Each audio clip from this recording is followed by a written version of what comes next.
Kingdom Hall. Hi, I just had a question I was wondering if someone could help me with. Go ahead. Do you have time? Yes, our meeting just ended. Oh, okay.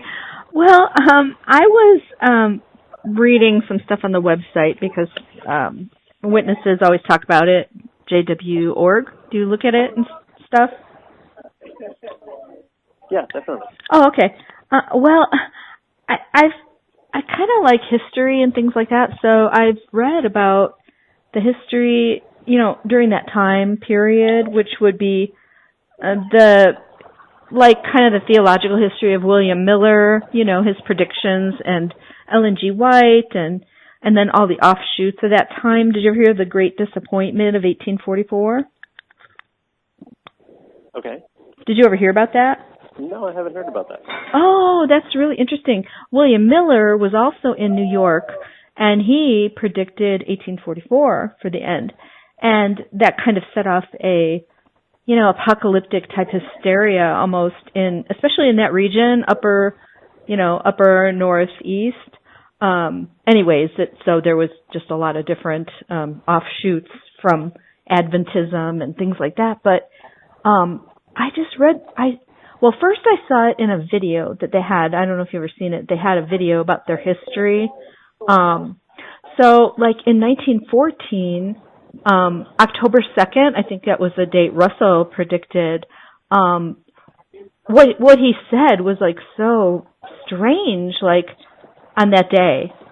And I was just trying to figure out, like, why did he say that? It's so, everything he was predicting had failed. And so this is what he said. It says like this in the yearbook, one of the yearbooks from the Watchtower. It says, he came down to breakfast at Bethel, and then he clapped his hands and joyfully announced, "The Gentile times have ended, their kings have had their day." "How we clapped our hands," exclaims Cora Merrill. "We were highly excited."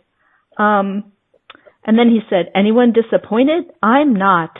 Everything is moving right on schedule." Again, we clapped our hands. Now that's a very strange thing to say after his predictions had just failed so badly, What was he like? What do you make of that? I think it's very interesting that you're talking about that.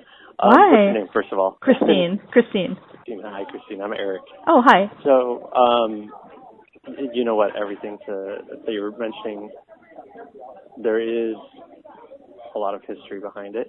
And there is a reason why he said that. Why? Even though it wasn't necessarily talking about, this is the end, if you want to call it that.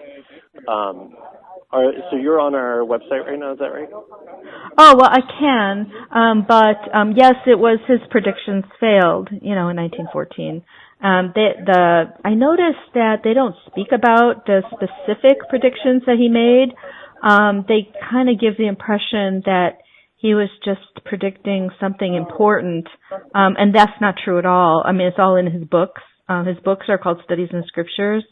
You can find them all in there, what he predicted.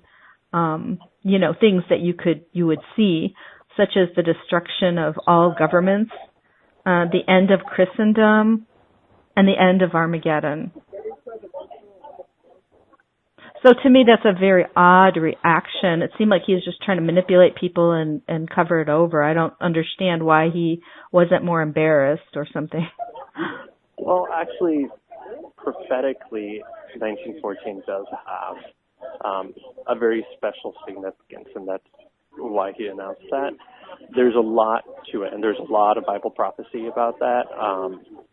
So it isn't necessarily something that I could explain over the phone really quickly right now.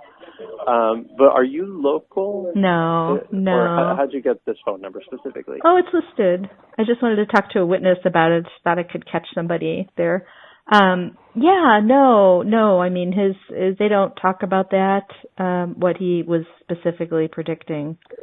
Well, our website does have a lot of information